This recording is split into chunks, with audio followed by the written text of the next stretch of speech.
Allegiance to the flag of the United States of America and to the republic for which it stands, one nation, under God, indivisible, with liberty and justice for all. Roll call, Casey Bonnie. Here. Eli Badger. Here. Kathleen Wolf. Here. Okay, any public comments on our agenda items? Approval of minutes then. I found one You found 1 minute? one correction. On page 2, line 1. I think it should be clarified, this is about, sent the bill to the bank, the address of record, and insert the bank was responsible for payment. The bank. Okay. Anybody else on anything? Okay, do I hear a motion to accept the minutes as amended? Make that motion. Second? Second. All in favor? Aye. Aye. Okay, new business. Or do we have, did we have something that Chief Howard wanted to share with Floor us? is yours. I can come up there soon. I can make it fall over. So I just wanted to present the board, let the board know about a new program that the fire department and the police department are doing, kind of co-joined together. And I wanted to make sure that we did it on a day that we had a camera here so that the public knew about it as well. So joint effort between the fire department and the police department, we're doing a program that we're calling the Good Morning Program. And it's for our senior folks in town that live alone, maybe have some ailments, or maybe not. But basically what we're doing is a program to kind of allow older folks in town to help themselves out a little bit. And so we have folks will sign up for the program. We currently have four folks signed up already, and we haven't really done much for advertising for it. We were present at the last vote on the presidential vote, and we're going to be present again at next Tuesday's vote. And then we're going to be doing presentations tomorrow and next Friday at White Mountain Court and also at Common Commons. Okay. To try to get some more folks involved. And what the program is that 7 days a week we'll have the folks that sign up call the fire department, dedicated line at the fire department, since they have per diem guys there 7 days a week. People can call in by 10 a.m. Anytime before that, really. And if nobody answers the phone, they leave a message. And then basically what we have a checklist where these folks call in, and if they call in, we check them off. If they don't call in, we make a note, and then by 10 a.m. we give them a call to make sure that everything's okay. And if we don't receive any word from them and we can't get a hold of them when we call them, we send either our officer on duty or the crew of fire guys, or one or two of them will go up to the house, knock on the door, make sure everything's okay. And if we still can't get a hold of them, then we'll have some emergency contacts, and sometimes people go to church or go out to the store and just forget to call. So that's something that we're offering now to people in town. And we have sign up information. We will be at the vote for town elections come next Tuesday. People can sign up there, or they can get a hold of either the fire department or the fire department or the police department, and we can get them signed up however they want to get them on the books with all the information that we need for emergency contacts and information about, if they have. Do you have those brochures at the town office? We do. We have these. Programs trifold at the police department, and we're going to put some out in the town hall as well. Okay. We wanted to make sure that we were here on camera, putting it out there to everybody before we presented that these were sitting out there, so that Patsy wasn't having people come in and go, "What is this?" Yeah, and have to explain, So we had it all presented out here this way, as well as being at both of the election side of things before. So right now they are available at the police department, so if people come in, we can explain it to them. If you got a PDF, we can put it on the website. And we have some a few of them here that we can put out there as well. So that'd be great. and we can also put it now on PVTV Yes. You can. Oh, for the, in the ads Yes. in their section? ad sections. Yeah, Yeah. the that'd be community great. information. That'd be real good. We're Just doing have to be it. a PowerPoint. We're not expecting this to be, half the population in town or anything like that, but there are people that fit There's people at risk. criteria yeah. that need some help, and we're hoping. There's some folks in town that don't have people checking on them regularly, and if somebody falls down and breaks a hip, can't get to it, doesn't have a life alert thing, a push button or whatever, it could be days before anybody is able to check on that person. And this way, the most that they would go is, less than 24 hours before they get checked on. So we think it has proven itself around in different towns, and we're hoping that we can help out in that light here too. So Sounds good. any questions? No? No? When are you starting it? It's already up and running. Okay. We started up our first, once we got some people from the last set of elections, the primary day, we started it up then with people signing up there, and we're hoping to get a few added on now that we're gonna do the presentation tomorrow at White Mountain Court, and then next Friday the 13th actually, at Common Man Commons, and then we'll be at the other elections. We're gonna try to change that date because of the day, but we figure it'll work out all right. So if anybody has any questions, they can certainly come see myself or the fire department, and we can give them some more information and get them signed up. Thank you. Thank you. Yep. There's one thing I'd like to add to that. Another program the fire department's offering as well is it's sort of like a continuation of the Vial of Life program some people may be aware of, which was people could have their medications on a list, and they were in a vial, and you'd put them in the refrigerator or something like that. And a lot of times our guys in a hurry, and we don't think to check, or there's no indication that there's something in the refrigerator. So we came up with another idea.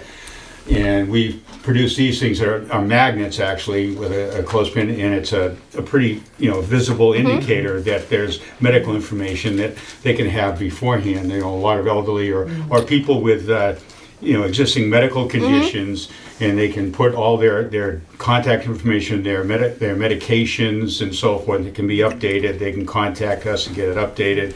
And that's right on their refrigerator. It's very visible. So when we go there, instead of playing the 50 questions game with them at a time when they may not be able to speak with us, it saves a lot of time. So if it's somebody that needs to be headed toward the hospital immediately, we just get this, take it with us, and then off we go. That's the first thing they usually ask you when you go to the hospital. What medications are you taking? Exactly. And how many milligrams? It's information we need so that if yeah. we're going to do something, we want to make sure it's compatible with things that Yeah. you're on, and that we're not going to do something that, Correct. and also your allergies and other things, your complete medical, concerns, everything on here, pre-existing medical conditions, who your physician is, and your emergency contact information. Thank So you. anybody needing Yeah. one of those, we've reached out. We've done a presentation at White Mountain Court and at Common Man Common, and we've handed some out to other individuals. And anybody wanting one of these, just call the fire station. We can get one to you. We've assisted people in filling them out. And again, it's going to help us as well as the people that use these. Yeah, personally, it was probably, what is it, almost 5 years ago. Steve probably remembers, Norm used to do drug presentations, and he had, at White Mountain Court and Common Man Commons, and he had one resident at White Mountain come, and she put, and I mean, all her medications out. She didn't know how to pronounce the names. She wasn't really quite sure exactly what some of them were for, so he did that. He took and he labeled, gave her a label for each one of them. So somebody like that would have all the information in one spot. 'Cause she knew she had to take them, she had her pill caddy and how many, what times of the day and stuff, but she didn't understand what she was taking. And I think two of the drugs, he told her, "Oh, you cannot take those together," and she didn't realize that because it will interact with each other. So we do have a population out there that can use this type of service. It's non-intrusive. It's at least that's how I look at it. It helps you guys in an emergency. It helps them because I've gone to the doctor and I couldn't remember what medications I was taking, never mind what milligram it was. And I had to write it down and put it in my wallet because I just went blank. And hopefully I'm not at the point where I need these services yet, but Well, if you're unconscious. that's true too. Yes, that's true. So I think this is a wonderful thing. I do too. Thank you. Nice. Thanks. Yeah. Okay, my turn. Yep. I can't quite beat that. But I have a proposal request here from New England Historical Restorations. As a reminder, Target New England Historical Restorations, they are the company or contractor that is currently repairing the town office windows to make them open and functionable. And when they were doing this, Jim said to me, hey, you got some other work that you need done, such as painting the outer trim and fixing the mortar with the brick. I said, sure, send me a proposal, because in the past we have talked about getting this work done. It kind of fell off the radar when we couldn't find a contractor, and he brought it back up. The proposal was a little bit high. I asked him to work on it, and he dropped it down from about $26,600. He took about $2,500 or $2,600 off. And the scope of work is to, I'll read it for the public: remove splattered paint from all bricks, repair and replace any damaged woodwork on the trim of the building. If you visited the town office, it's pretty noticeable. It's in some rough shape. The damaged brick mortar, as I just said, that was brought to our attention when someone backed into the old jail, and the contractor there said you might want to get that filled in, because you don't want water getting into it and compromise it any more than it already is. Repair the roofs at the end of the gables, scrape, prime, and paint all the trim, and this would also include the 3 entryways when you first walk in on the PD and the ADA compliant door, or the back door, so to speak. How we would pay for this, we still had, remember the unanticipated revenue received in November. We had $13,944 remaining.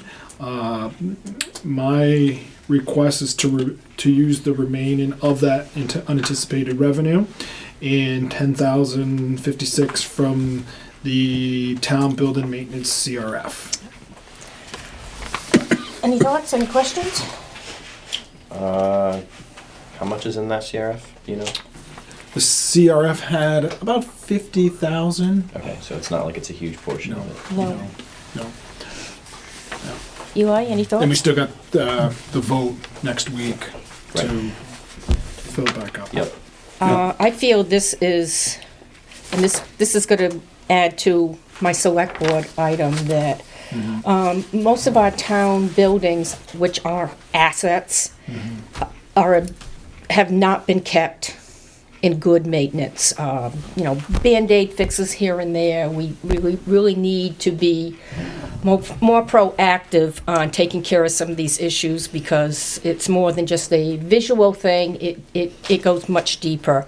And very little has been spent on the town office and repairs, as far as I can remember. I know the roof was replaced, but it was at least 5 years ago on Heritage Commission, when they did their first, to set up the L-chip assessment, we noticed that, look up, people don't look up. And it's like, holy cow. What are they called? Are they called soffits? We're in dire need of paint. There was a bird nest being built into one. And if you go around the back of the building, it's like, nobody looks at the back of the building, and there's a lot of issues back there.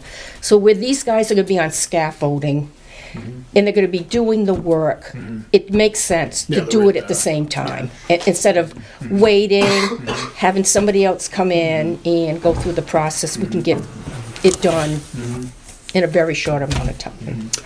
So with that, I'll make the motion to approve the proposal from Target New England Historical Restorations for continued repairs to the Ashland Town Office Building, with expenditure broken down as follows: $13,944 from unanticipated revenue received from the state in 2019, and $10,056 to be expended from the Town Building Maintenance Capital Reserve Fund, known as the CRF. So I'll make the motion. Do I hear a second? Second. All in favor? Yes. Aye. Aye. So Charlie, let them know. Yes. whenever they can start, go for it. And the back of the building is not as bad as it was before. So you know, Craig was back there. Oh, were you? Last year, and he did some work back there. They cleaned it all out. They put the new railing in. Oh, no, that was, yes. And they paved it for PD. Yeah. For the new vehicles. I'm talking about when we first started with the L-chip, that Yeah. it was... Yeah. Yeah. Just like- wanted to clarify for that Yeah. people. DPW has made some Yeah. attempts to. Some cosmetic, Yeah. but it's, that part of the building was like, nobody... And you got to be Yeah. careful back there too, because the propane tank Tank is is there. buried Yeah. back there. Yeah, so, So, yeah. okay. So, Okay, my other item. Yeah. As the Ashland health officer, I thought it was best that I gave an update to the public about the coronavirus disease that has been all over the news. So today I wrote a prepared statement to hopefully maybe calm some people and to give everyone a general update about the subject. The coronavirus causes a respiratory disease called COVID-19, where symptoms include fever, cough, and shortness of breath. About 8 in 10 of the known cases are mild, but more serious cases can lead to serious lung disease. The virus spreads through common ways, similar to the flu. If someone's affected or coughs or sneezes, it sends the virus through the air and someone nearby, about maybe 6 to 8 feet. If they breathe those droplets in, they can become infected. It can also spread from hand to hand. Now, that means if you touch something with an object and then you touch your nose, your mouth, or your eyes, it can spread. Now, people who are older or have other ailments such as lung disease or diabetes are at greater risk to get in a severe case of the disease. For some reason right now, children have been relatively spared. I have some facts that have probably changed. What I've got is from Friday, February 28th. The numbers are as follows. The virus has reached 6 out of 7 continents, excluded Antarctica. And again, this is as of Friday. The total confirmed cases were 82,550. The increase of 2,261 since February 25th. U.S. confirmed cases was 60. This increased of 7 since 220. 42 of those cases were from the Diamond Princess cruise ship. Total deaths have been 2,810, the increase of 106 again since February. Total recovered is 33,252. Now, presently, there isn't a vaccine for the disease. That could take months for one to come through. The reason is they have to do testing, make sure it's safe for the public. And again, the question is, what can we do? What can the public do about this? It's pretty basic. You get the flu vaccine. You wash your hands for 20 seconds. In case someone doesn't know how long or it seems kind of long, just sing happy birthday. Sing happy birthday to yourself twice. Cough into your arm, not into the air. When you cough, into here. Keep your hands away from your face. And if you're sick, stay home. You don't do anybody any good coming to work, getting everyone else sick. If you're traveling in the future, check with the CDC website for effective areas. Some travel areas are currently infected. And these are level 3, level 2, and level 1. A level 3 is a travel warning. You should avoid all non-essential travel due to the widespread community transmission. This is in mainland China and South Korea. I think over the weekend the government updated that to a level 4 to also include Italy. When I got this, I had Italy at a level 2. The travel alert for that is practice enhanced precautions due to sustained community transmission. And a level 1 travel watch is practice usual precautions by multiple instances of community spread have been reported, and this happened in Hong Kong. Now, if any patient with the fever or respiratory illness within 14 days of traveling to one of these listed countries should be evaluated immediately under the airborne infection isolation with recommended personnel protection equipment, that's otherwise known as PPE, and report immediately to the New Hampshire Division of Public Health Services and the Bureau of Infectious Disease Control by calling 603-271-4496, and after hours the phone number is 603-271-5300. And if you suspect any cases, also please call that number. Again, it's 603-271-4496, and after hours is 603-271-5300. So I broached the topic with the town moderator concerning this for the polling place next week. I said at a minimum, we should have Perel available, not only for the poll workers, the election officials, but for anybody who comes through, that we should have multiple Perel stations. I think that's the minimum that we should offer people to come in. I'm not suggesting that we all wear gloves or whatnot, but that at least hand sanitizer should be available for anybody that comes in and exits that building. I don't know if you have a stockpile at the town office. No. But I know you have it. It's at the counter. It's at the Yeah. clerk's counter at the town office. So that's my thoughts. Marty? Steve Heath sent me a couple links that I have posted on fire department page, health officer page, and the front page of the Okay. website, links to the New Hampshire Department of Health and Okay, Human good, Services and the Federal Centers for Disease Control. And that will, for information, and there will be updates on those. Okay, good. Good. Because I know I'm a face toucher in this. Yeah. Don't touch your face, Catherine. I know, but see, I knew to do this because this is what we had to do at school. But yeah, think about it. Try not to touch your face. It's really hard. It's tough. Yeah, it is. Yeah, It is. So, Select board items. How about old business first? Oh, I don't have any old business. You don't have do any you have old any? business? Do you have any old business? Not now. You, One of Mr. mine Barney? kind of is. One of yours is kind, then, Yeah. old Let's- business? I probably could have put it under old business. Okay, but 2 weeks ago, we had a property owner ask us to waive the interest on their late tax bill paying. They wrote back after we said, look, basically, it's the bank's fault. That's not what we do. The lady, Judy Marsh, is asking us to reconsider that decision.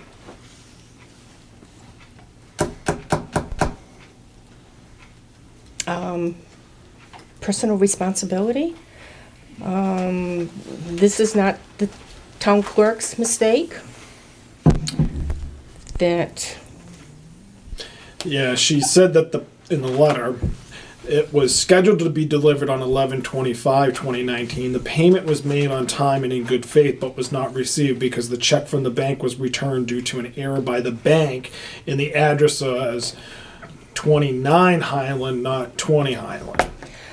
well, If she knows that, she should go through the bank. My opinion.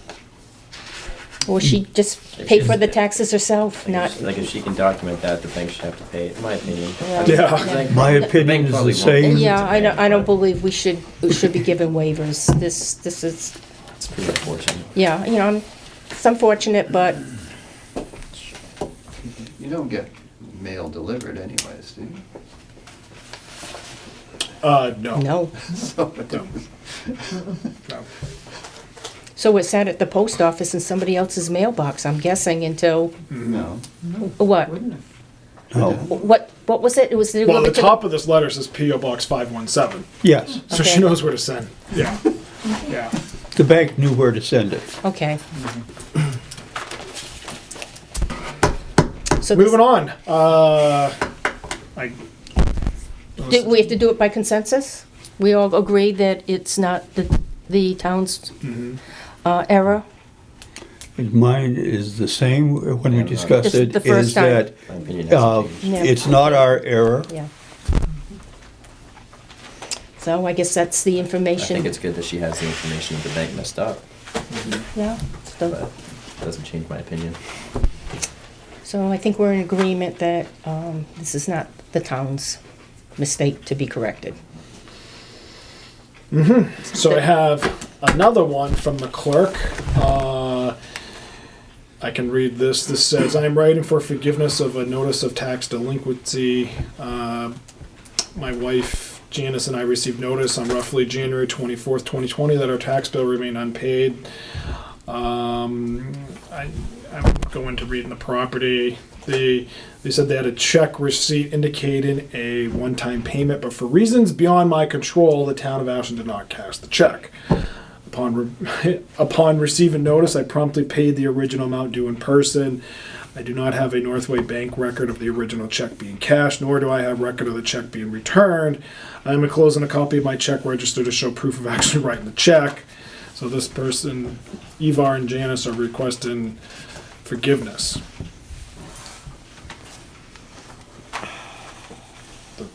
So I don't know. Did the check ever make it to the The town amount of office? money?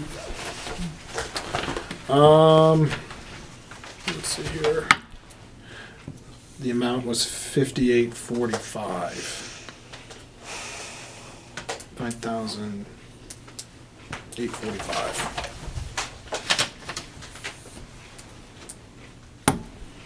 So what's it saying?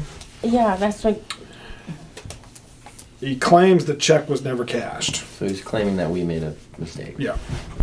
Did we? And it was never I don't know how logged the in check, yeah. I don't know how the and check was. stamped received. It was sent Yeah, by the yeah. sent by mail. Yeah. He's saying Well, you never catch the check. I don't know how that's If it- possible. if the check came to the town office, it's stamped received. It's put into the system. Sounds like it got lost in the mail. Yeah. Basically. Yeah. And because of that, there was interest that accrued on late payment, and now the owner's requesting the interest of $170, $168 be waived.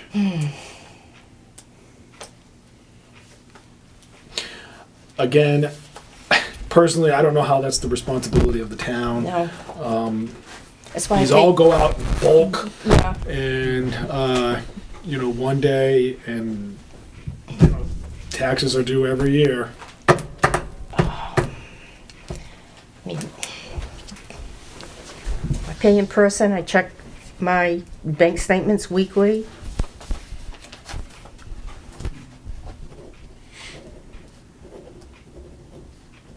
But I feel like the other one, it's the responsibility of the taxpayer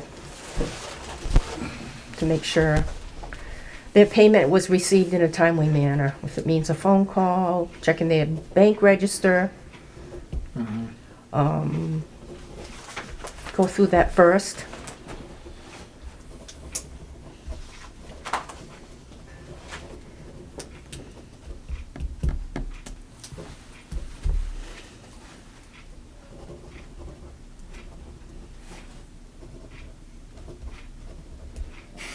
Anything else? Oh, I was waiting for you to finish writing in case you needed to These ask are for the anything. minutes, yeah. Okay, Yeah. all right, okay. Yeah. You're all set, I want you to catch up. Yeah. Yeah. I'm good if you're good. And I mean, you want to waive it, let me know. No, I don't believe we should waive it.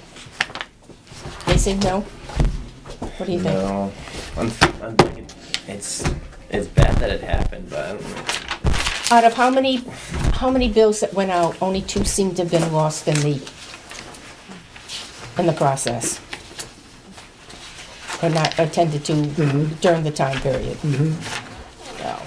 If it was a chronic issue, yeah, we'd have to check into and see what the heck is going on. Yeah.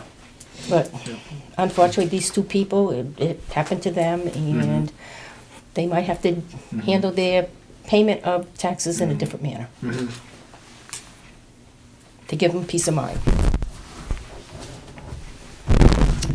So, do you have any select board items? Not tonight. Easy? None. So I broached this topic with Charlie, and I've had a conversation with Craig, and I had a conversation with Ann Bonnie at Parks and Rec about CIP. That I'm suggesting, and I'm hoping the board would agree with me, that now that we have a building inspector, code enforcement team of officers, that we have baseline assessments of all town-owned buildings for capital improvement purposes. As you know, as we were talking about the town office, not only do the departments need equipment and material, the buildings that they house and do their business, house their equipment, and where they do their business from have to be maintained. And many of these buildings have lagged far behind in maintenance. Then I'm suggesting that a building inspector have a basic checklist that they'll go through each one of the buildings. Charlie, you can have a discussion with them, what to look for, to point out, maybe, and Steve might have to be involved too, to make sure, the health and safety issues, but I think you probably are already on a circuit of doing it. But the other issues, the maintenance issues, to have a checklist, so for capital improvement purposes and budgeting purposes, the department heads can plan on how these items would be taken care of. Now, Parks and Rec has been very diligent. They've improved their heating, their cooling. When I talked to Ann, she said she would welcome this because she wants to know what she needs to do to make the building a better place, safe, warm, cool, any other maintenance that needs to be done, roof, the basement, the siding, all of those type of things. And with a baseline, we'll know what needs to be attended to, and it can become part of the budget process for next year. Craig, do you have anything that you would like to add about it? Because, we talked about some of your storage issues. Well, yeah, there's a lot of, like, the old electric buildings that got given to us, never been maintained, Yeah. as far as I can remember, so there's a lot of maintenance that needs to get done, so. It would be good if the building inspector went down and checked out that kind of stuff, because, the old coal sheds, maybe they're beyond repair at this point. Yeah. So he could look at them and say, maybe we ought to just tear them down and start over. But yeah, that would be great, So I know at least, that I've spoken to Craig and I spoke to Ann about it. So Ann said she said I would welcome them to come into the building. I want to know what I need to take care of. And any of us that were in that building in the past, it was cold, it was dirty, the kitchen was a mess, and she's bought all of that. The kitchen's been bought up with a new stove and the cleanliness issue. The heating, the cooling's been addressed. I attended a function there last Friday and wore 2 pairs of socks and a heavy sweater because my experience in the past was that building was cold. And it wasn't, because the heating's been improved with that. So, Squam Lake Plumbing, gave us the air conditioner. Air conditioner a couple months So ago. she showed me the air conditioner. She said she was looking forward to using it. And I said, well, let's Oh talk it. wait, no, I'm sorry. That's not the heat one. No, The year before was when we did the furnace, Yep. in the Yep. basement. But she was looking Yeah. forward to using the air conditioner. I said, well, don't be too eager to have to use air conditioning.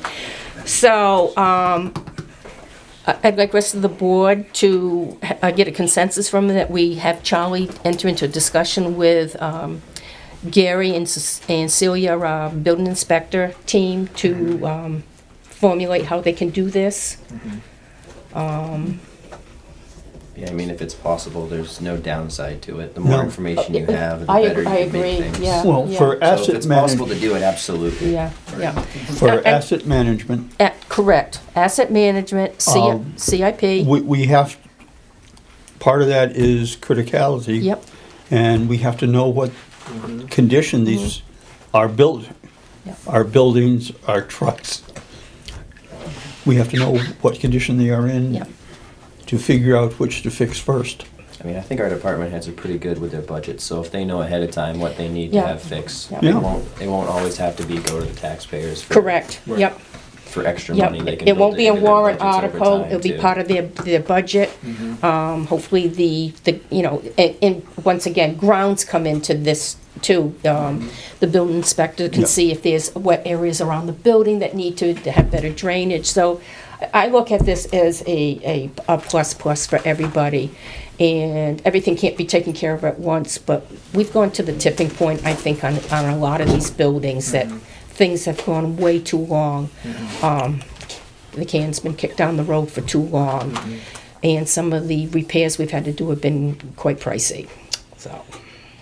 Roofs for the bridges. Yep, yep, Yeah, any information that you can get to that department heads is good. yep. Right. And it's documented, so everybody They're busy knows. running their departments, Yeah. it's hard to see what actually needs Yeah. to get fixed sometimes. Or, you know, Craig pointed out, I think it was almost 3 years ago, where you put the salt thingies. Oh, right. Yeah, the, what do you call that, a pole shed? This, where we put the salt or the? No, the Sanders, the sander Oh, the things. Sanders. Oh, that. That the big pole was rotten at the base. Right. And you pointed that out, but I never saw that you made a request to replace it, probably, and I'm guessing it's because like, oh darn, this needs to be replaced, but then you get caught up in something else. Yeah. This way somebody else kind of says, you need to address this, and it's on a checklist. And if one thing gets done a year, even that can't be, you know, that has to be a positive thing. So, I'll work with the building inspector Okay. on that. yep. So, that was my select board item.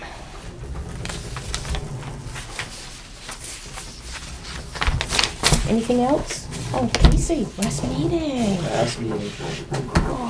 Well, the town meeting, right? Well, it's Oh, not you mean really a next- meeting. It's You the- mean next week? Yeah. Yeah. Until we get any information from the town moderator, the town clerk, I'm not quite sure, other than we're supposed to be there by state statute. We get to sit at a table. We get to sit at a table, so we will see you when you come in. Okay, because it looks like you and I probably would be there most of the day. Mardine, have you been approached? Oh. Okay, well, I'll leave it at that. That's not, Fran Newton's due back on the 9th. okay. I guess we'll Just in time. Yeah. Just Yeah. in time. Yeah, we'll have perfect. we'll have a seat for her. Okay, with that, Non-public. non-public, and it's B. Under RSA 91 capital A, colon 3, comma, Roman numeral 2, small letter B, the hiring of any person as a public employee. We have to make a motion? Yep, Yep, make it.